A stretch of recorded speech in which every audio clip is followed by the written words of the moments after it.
This is the Words of West Cork, episode 2. It's a podcast where you'll hear something like this. Around 3 a.m. on the morning of the 23rd of December, I saw a man walking along the bridge.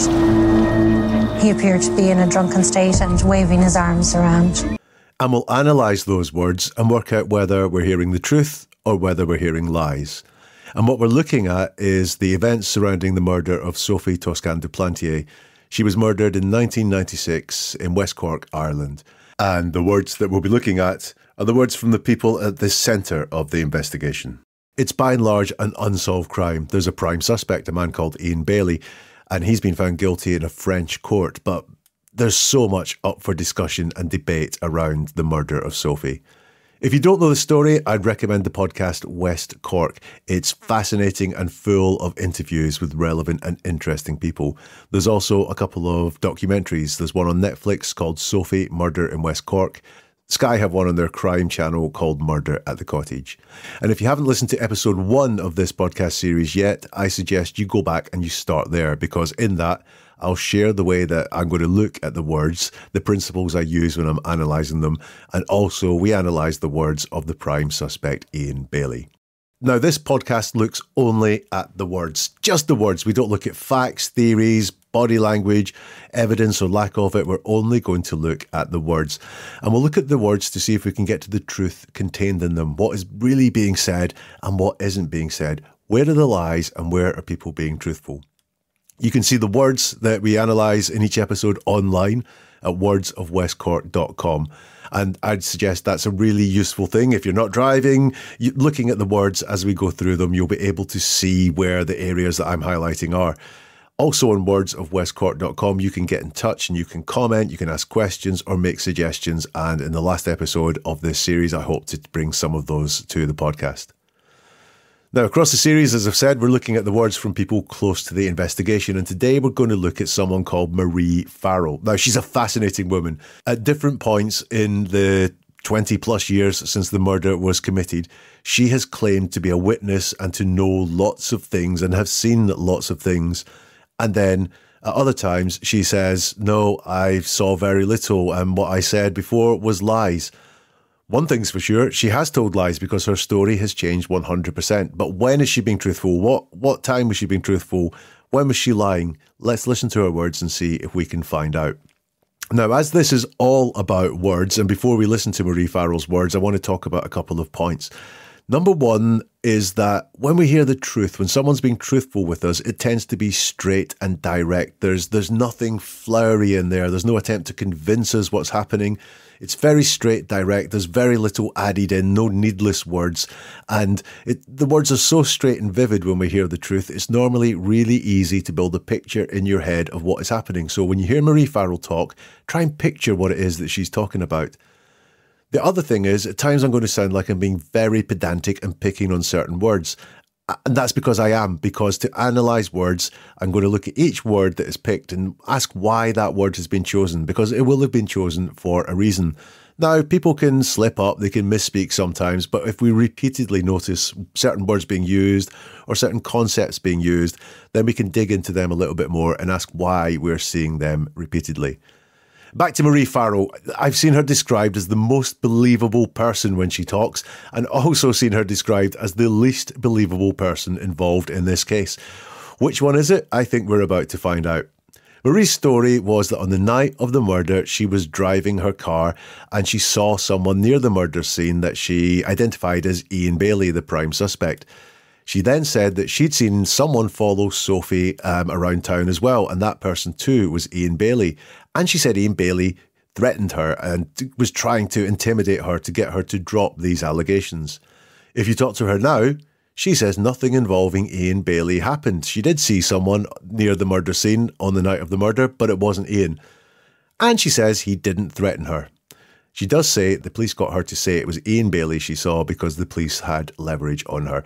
I should say, if you're not Irish or familiar with the Irish systems, when she talks about guards or Gardaí or Garda, she's talking about policemen or the police force. Marie first came to the attention of the police when she made anonymous phone calls saying that she saw someone near Sophie's on the night of the killing.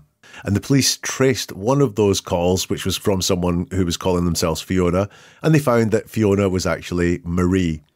Now, Marie's told the story about being caught at one point, and there's probably a lot of truth in this because the police have confirmed this is what happened. Here's Marie telling that story. Have a listen. The guards arrived at the house, and they couldn't have been nicer. And they said, you know, we know you're Fiona, and there's a few boys in the station and they want to have a word with you. Now, to me, that's very clear and direct. The guards arrived at the house and they couldn't have been nicer. I've got a picture in my head of what that looks like. And they said, you know, and she says, you know, a lot in her speech. You know, we know you are Fiona. And there's a few boys in the station and they want to have a word with you. It's clear and direct. You'll also see, I think, in her words that she quite enjoys attention. She mentions they couldn't have been nicer. And there's a few boys who want to have a word with you. And this is a common theme that we see in not just Marie's words, but in her actions as well. I do think that she enjoys attention.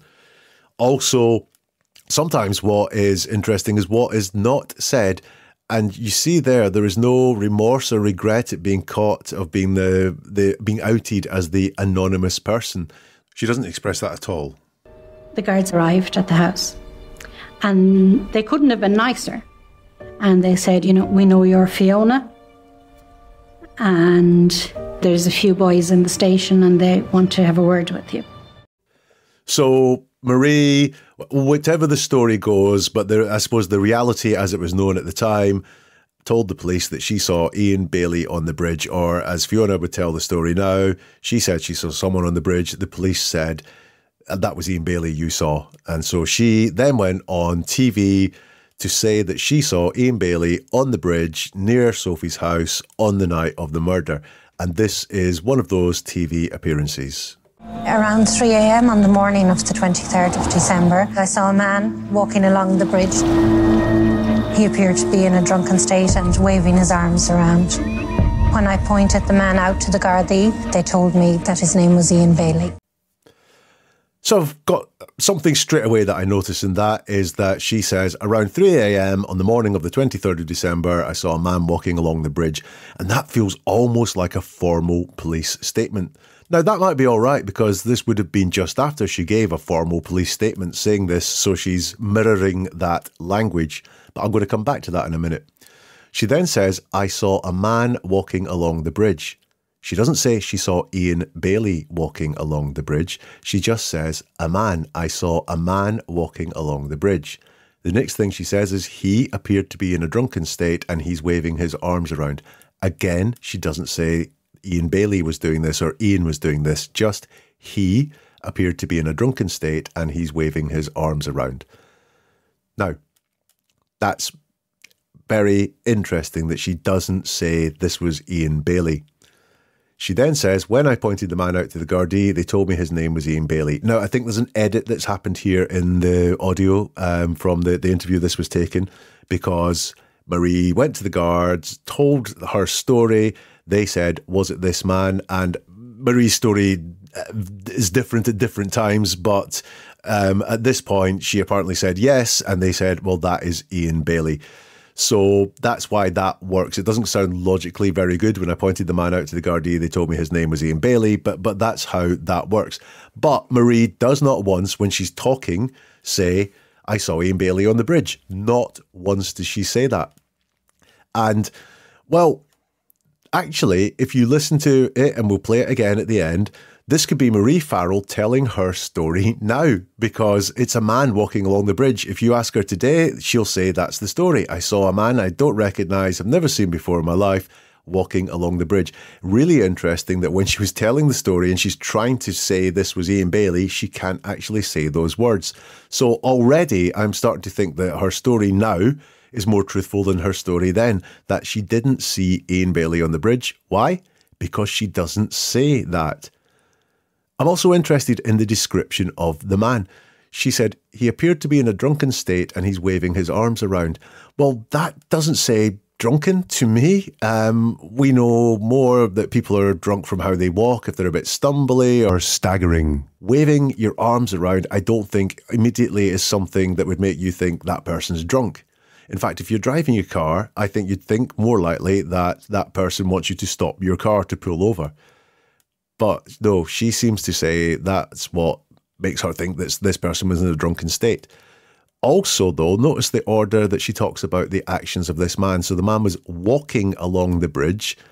He appeared to be in a drunken state and he's waving his arms around. Well, walking is normal. Seeing someone walking is fairly normal. Granted, at that time of night, at that location, it might not be normal, but walking is normal. What we would tend to expect is that the abnormal thing, which is waving his arms around, would be mentioned first.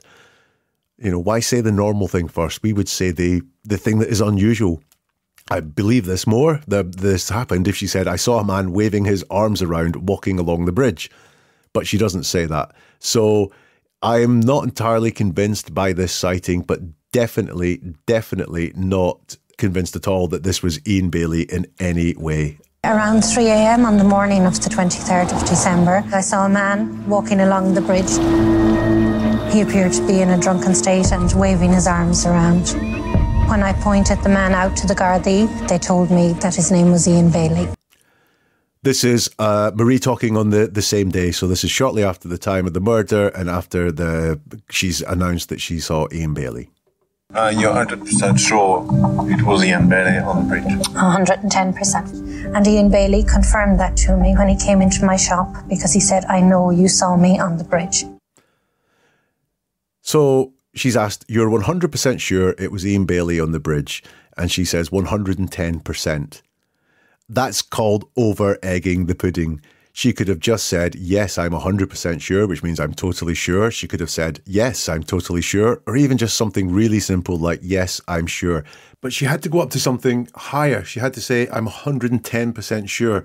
Why would someone do that? Well, in order to not just convince us, but really convince us. And why would they do that? Well, if someone's lying, then they may feel that the mundane words that they've got in their head that they would use to tell us this won't be strong enough. So they turn it up to 11. They over-egg the pudding and use phrases like, I'm 110% sure. So I'm not 100% sure that she saw Ian Bailey on the bridge, and I don't think she's 100% sure when she's talking there either. And again, she doesn't say, I saw Ian Bailey on the bridge. It would be really easy to say, in response to the question, you're 100% sure it was Ian Bailey on the bridge, saying, yes, I saw Ian Bailey on the bridge. But she doesn't say that. What she does say is, Ian Bailey confirmed that to me when he came into my shop because he said, I know you saw me on the bridge. So there is nothing convincing here whatsoever. Logically, just because Ian Bailey said, I know you saw me on the bridge, doesn't mean that she did see him on the bridge. It just does not flow. She cannot bring herself to say the lie. I saw Ian Bailey on the bridge. She moves around with it and she isn't straight, she isn't direct. She has to bring in this really strange thing that Ian Bailey confirmed to her that she saw him on the bridge.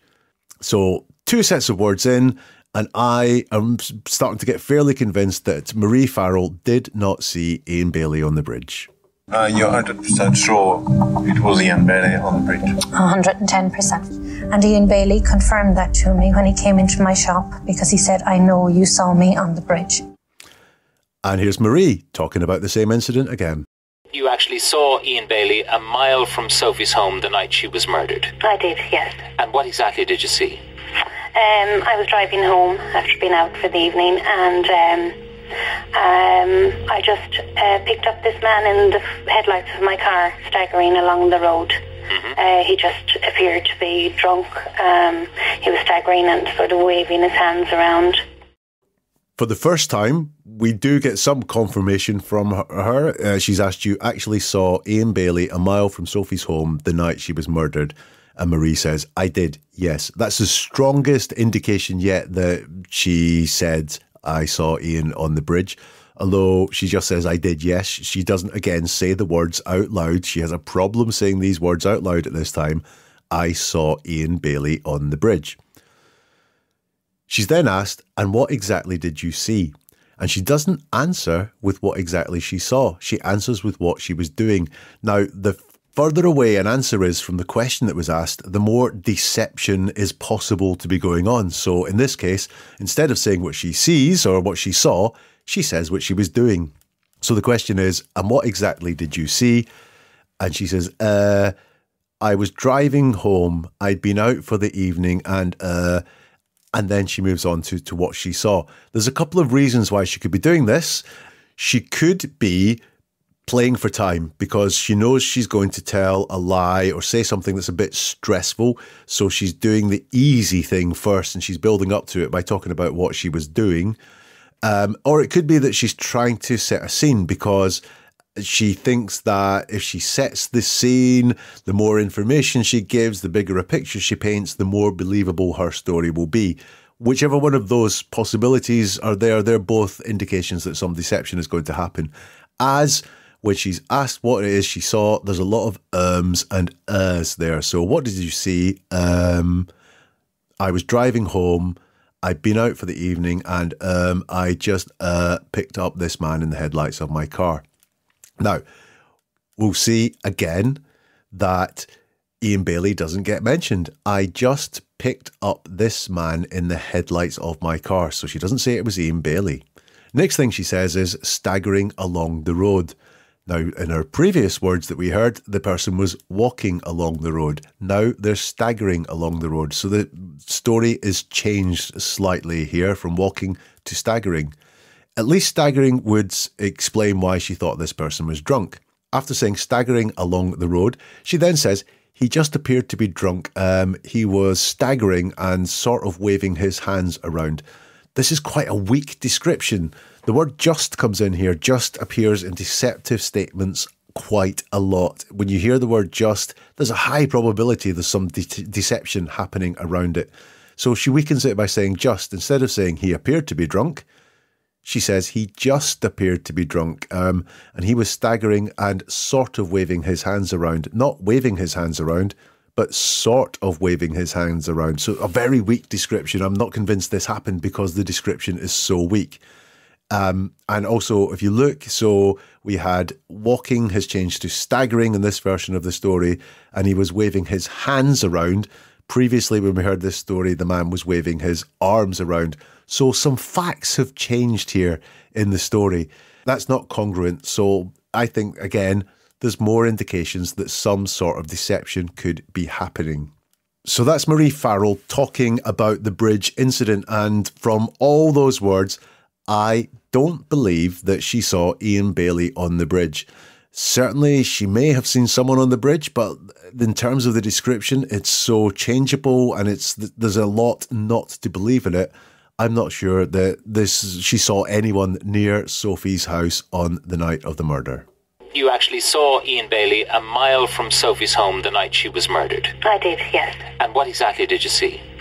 I was driving home after being out for the evening and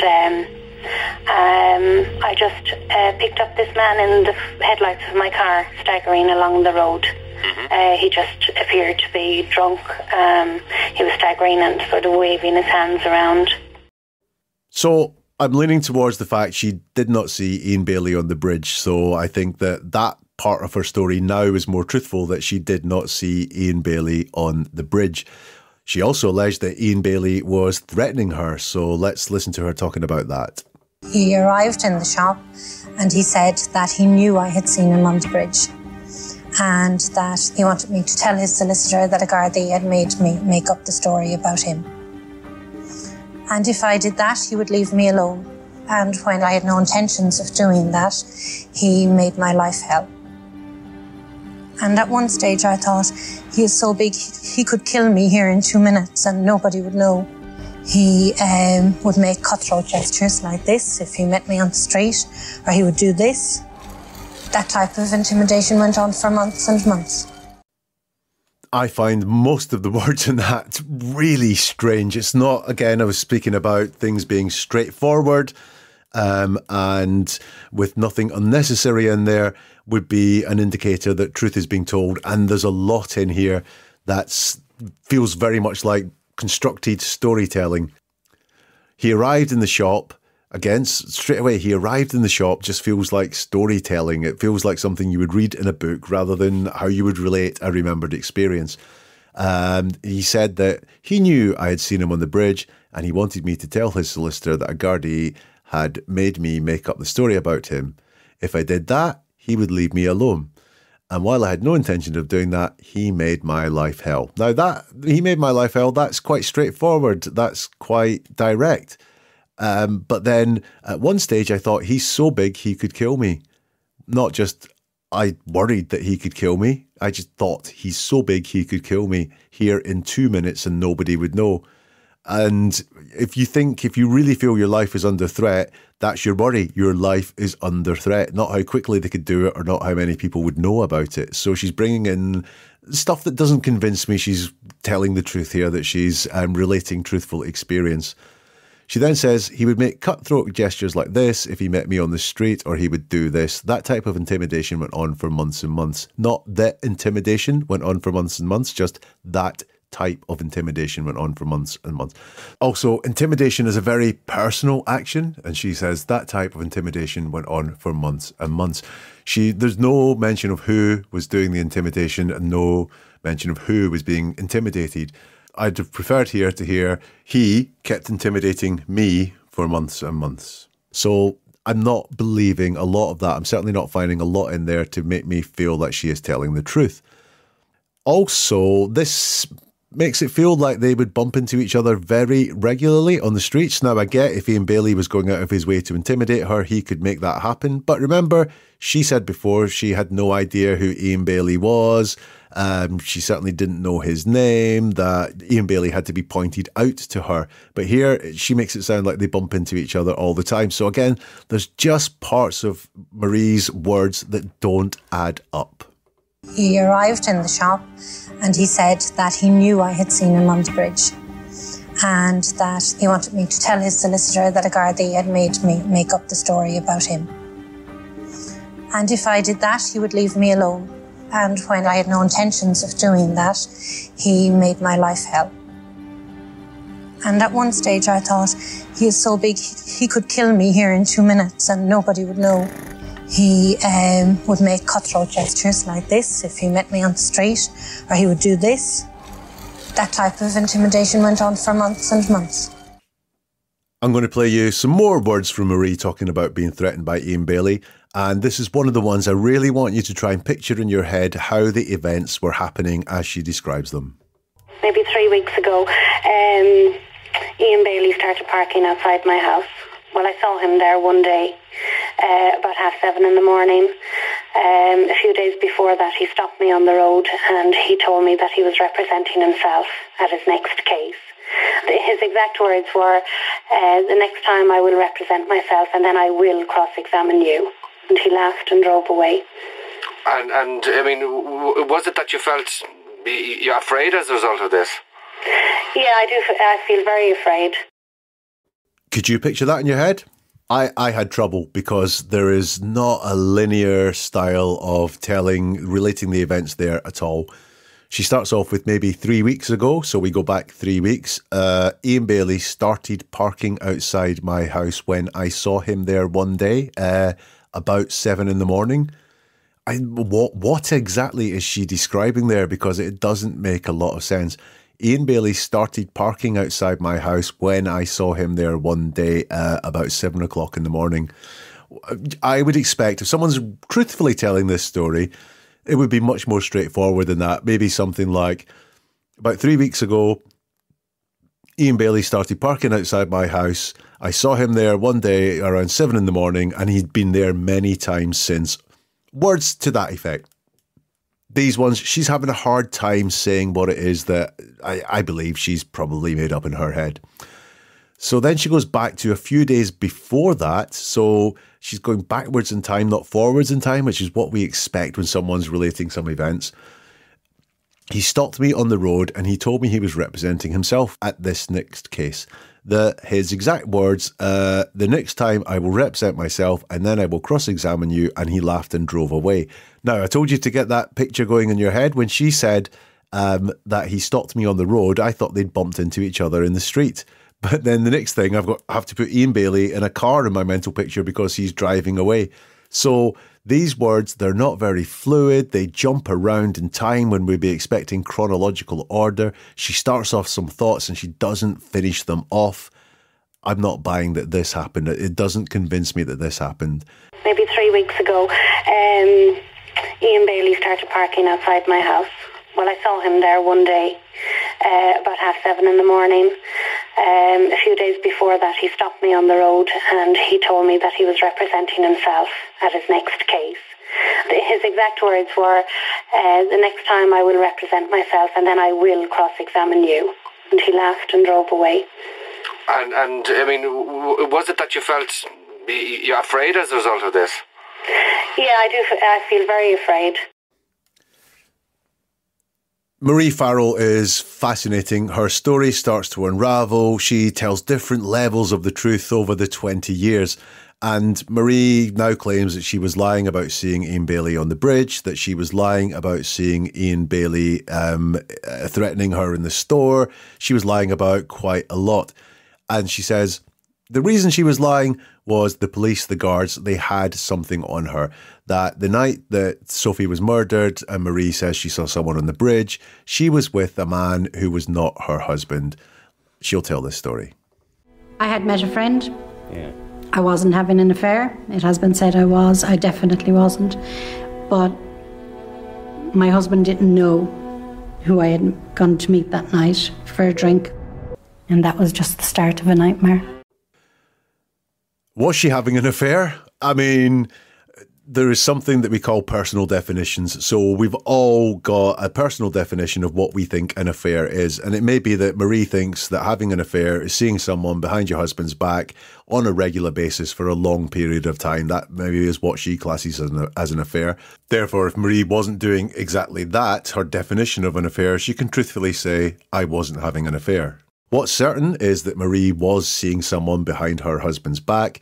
What's certain, and Marie is saying it here, is she will tell lies. And we know she'll tell lies, but again, this is another indication of Marie telling lies. She was seeing this man behind her husband's back and her husband didn't know about it. Now, she may be able to say she wasn't having an affair, but she denies it quite a lot. And when she really wants to make sure that we know she wasn't having an affair, perhaps this is perception management from Marie. Perhaps she was having an affair, but she doesn't want us to think she was having an affair because she said, I'd met a friend. I wasn't having an affair. The husband said I was having an affair. I definitely wasn't. And definitely is, again, this over-egging the pudding thing. She could just say once, I wasn't having an affair. She doesn't express that anything that she did there was wrong either. But look, as far as I can see, she was seeing someone behind her husband's back late at night, 2 days before Christmas. This was not an innocent meeting of any stretch of the imagination. But she's not willing to say that out loud. I had met a friend. Yeah. I wasn't having an affair. It has been said I was. I definitely wasn't. But my husband didn't know who I had gone to meet that night for a drink. And that was just the start of a nightmare. So today, Marie Farrell says she didn't see Ian Bailey on the bridge. He didn't threaten her, but she says she did see someone on the bridge and she did see someone follow Sophie out of her shop. Have a listen to some more from Marie Farrell. I said that he was harassing me and he was calling into the shop and he was threatening me, and none of that ever happened. Did he ever do that to you? Never. Never. So he never threatened to slit your throat? Never did. So when the thing they got from you was a statement to say that you saw him outside your shop and at Kilfada Bridge? Yeah. The murder happened and the local guard came to the shop with a videotape and he asked me to bring it home and watch it and see was that the man that I had seen. And I brought it back to the guard station in Skull the next day and I said, you know, that is not the man that was outside the shop. I think we're starting to see a bit more truth from Marie here. It's much more direct. It's much more believable. I can paint better pictures in my head than I could with her other words when she was talking about all the things that she'd seen Ian Bailey do. She said, I said that he was harassing me and he was calling into the shop and he was threatening me and none of that ever happened. That's actually, it's really straightforward. There's no words that have been added in to over-egg the pudding. There's nothing in there where I'm going, what do you actually mean by that? She's asked, did he ever do that to you? She says, never. I'd prefer to hear no, he didn't do that, but never, especially in a did he ever question, is all right, I'll let it slip. So he never threatened to slit your throat. Never, never did. Again, I would prefer to hear no, but it's never, never did. I'm fine with that. It's much more straightforward. Then she talks about how this all came to be, and she said, and it's interesting because again here she does start with this slight storytelling by starting her answer with the murder happened and the local guard came to the shop. But again, what she goes on to say, I can picture really clearly in my head. It's very direct, it's very linear, it's chronological in time. The murder happened and the local guard came to the shop with a videotape and he asked me to bring it home and watch it and see, was that the man I had seen? And I brought it back to the guard station in Schull the next day and I said, you know, that is not the man that was outside the shop. So I can't be very pedantic on this whatsoever because it's very straightforward. There's no question marks over any of the word choice that she's made in that whatsoever. So this, I think, is getting closer to Marie telling the truth. I said that he was harassing me and he was calling into the shop and he was threatening me, and none of that ever happened. Did he ever do that to you? Never. Never. So he never threatened to slit your throat? Never did. So when the thing they got from you was a statement to say that you saw him outside your shop and that Kilfada Bridge? Yeah. The murder happened and the local guard came to the shop with a videotape and he asked me to bring it home and watch it and see was that the man that I had seen. And I brought it back to the guard station in Schull the next day and I said, you know, that is not the man that was outside the shop. Now here's Marie talking about the man that she said she saw following Sophie outside her shop. This is her telling the story now, so there's no allegation here that it's Ian Bailey. She just thinks that she has seen a person following Sophie, and this person obviously could be of interest to the investigation. You were in your shop? I was in the shop that day, yeah. You were standing outside with Dan Griffin, I think. That's right, yeah, because it was so quiet. He owned the premises, and this woman came into the shop browsing around. She was probably mid-30s. And at the same time, there was a man standing across the road. At the time, I didn't think that he was following her, but he was watching her. And the woman, she didn't buy anything. She browsed around and she left. And she turned up right and walked up Ardmanor Road. Mm-hmm. And as she did that, the man who was across the road, he also walked across the street and he went up Ardmanor Road. And at that time, Dan Griffin said to me that he's a strange character. I don't believe this happened. I think this is constructed. This is not remembered memory. It's not hard to tell a story of something that you have witnessed because you've got the movie inside your head and you can just play that movie inside your head and say words to match what it is that you can see inside your head. This just doesn't hang together. Again, there's so much storytelling that I feel in here. There is a lot of detail, but it's quite vague in the details. When she talks about the woman, she came into the shop browsing around. That's in present tense as well. Why wasn't it she came into the shop and browsed around in past tense? Why is she saying it in present tense? Possibly because she's making it up on the spot. The woman was probably mid-30s. That's really vague. How much vagueness do you need in a description of someone's age? Why can't she say she was mid-30s or probably in her 30s? No, she was probably mid-30s. You don't need to tell us who owned the premises. That's not important to this story whatsoever unless that's factual, and it's easier to tell facts. It's easier to tell the truth than it is to construct things. But two big giveaways in this that it didn't happen, that it wasn't from something that she's experienced. At the beginning, she's asked, you were standing outside with Dan Griffin. She says, that's right. So she was outside. And Marie goes on to say, and this woman came into the shop browsing around. Well, if you were outside, you wouldn't say that the woman came into the shop. You'd say the woman went into the shop. So yeah, I don't believe this happened. What else? Well, there's the position of the man that she has to tell us she didn't think was following her, even though he followed her, which is very strange. But I'm going to read you out the words and just think about who's on which side of the road as we hear these words. The woman, she didn't buy anything. She browsed around and she left, and she turned up right and walked up Ardmanna Road.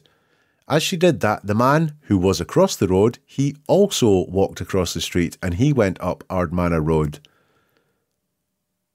So the woman left the shop, she turned right and walked up the road.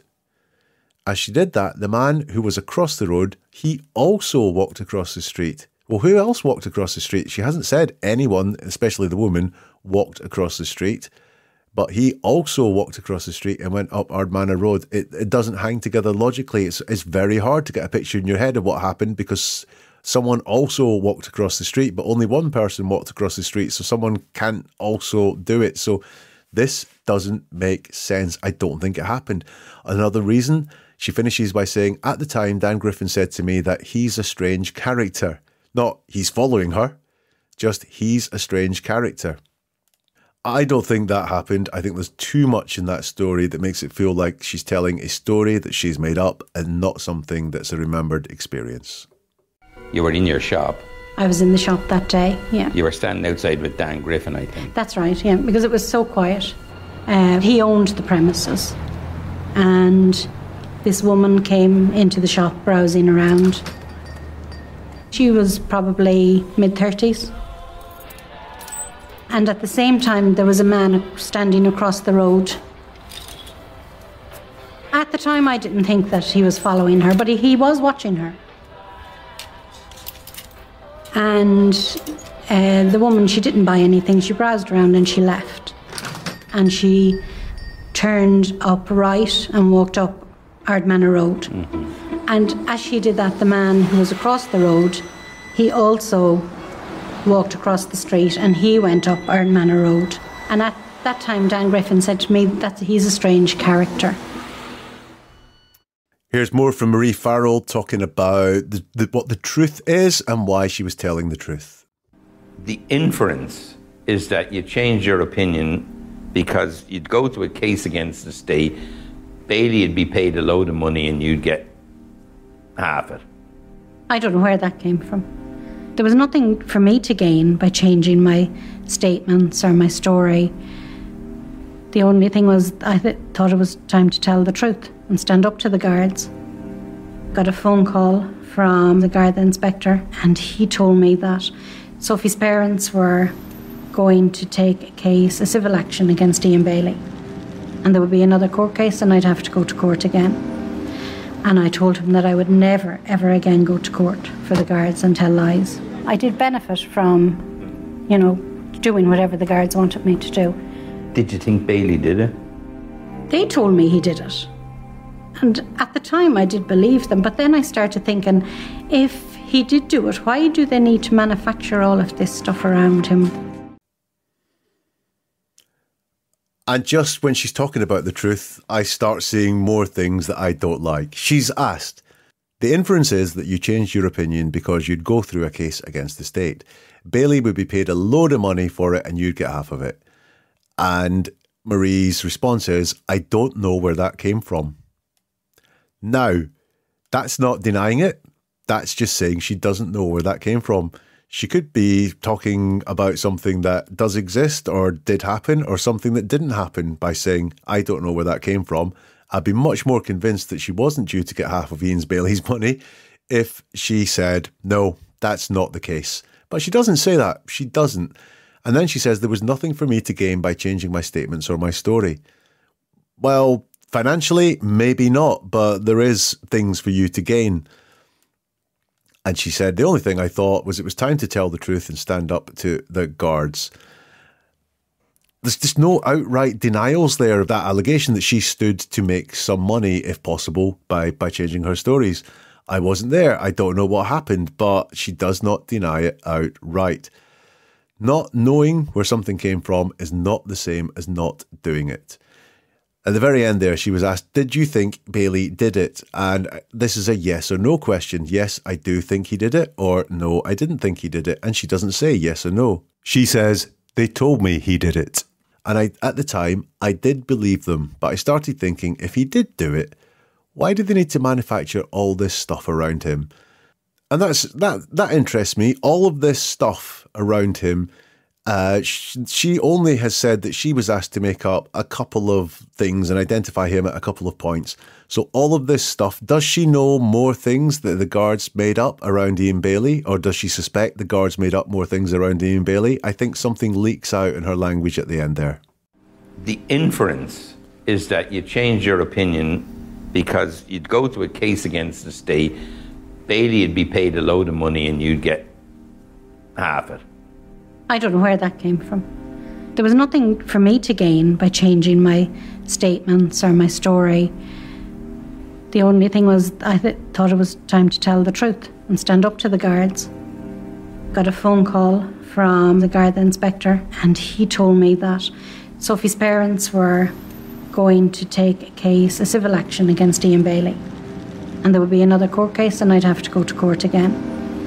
And I told him that I would never, ever again go to court for the guards and tell lies. I did benefit from, doing whatever the guards wanted me to do. Did you think Bailey did it? They told me he did it. And at the time I did believe them, but then I started thinking, if he did do it, why do they need to manufacture all of this stuff around him? So that's the words of Marie Farrell, and I found them fascinating. My conclusion? She's a liar, but she has admitted she's told lies. So where is the truth? Well, what I can say I think is definitely the truth is she was seeing someone that night behind her husband's back, that she did call the police anonymously at first. And that, I think, is all I can conclude is true because she makes a lot of things up. She tells a lot of stories. I think it's possible she may have seen a man on the bridge that night, but I'm not even sure about that from how the story around it changes, and her description of what happened is not believable or not credible. Don't think Ian Bailey threatened her because the stories of him doing that were really, really far-fetched within how they were worded, and I don't think that she saw Sophie in her shop being followed by a man. She, I think, has made a lot of stories up. I do think that her allegation that the Garda, the police, put her up to saying Ian Bailey, she saw Ian Bailey, is credible because when I've looked at the words around that, she always says these things in quite a direct way. It's really easy to paint that picture in my head of when those happen. But apart from that, I think she's made a lot of things up. Where does that sit in the bigger case? Well, looking at her words, I think we can eliminate quite a sizable amount of the circumstantial evidence around Ian Bailey because he never was truthfully placed near the murder scene by a witness. But Marie Farrell just did not see her. We cannot find words of her saying, I saw Ian Bailey on the bridge. What do you think though? Go to wordsofwestcork.com. Let me know what you think, your observations, your questions, your suggestions, and we'll look at some of those comments and questions in the last episode. That's wordsofwestcork.com. On neveratruerword.com, you can see my books on how to decode words for truths and lies, just like we've been doing here with the words of Marie Farrell.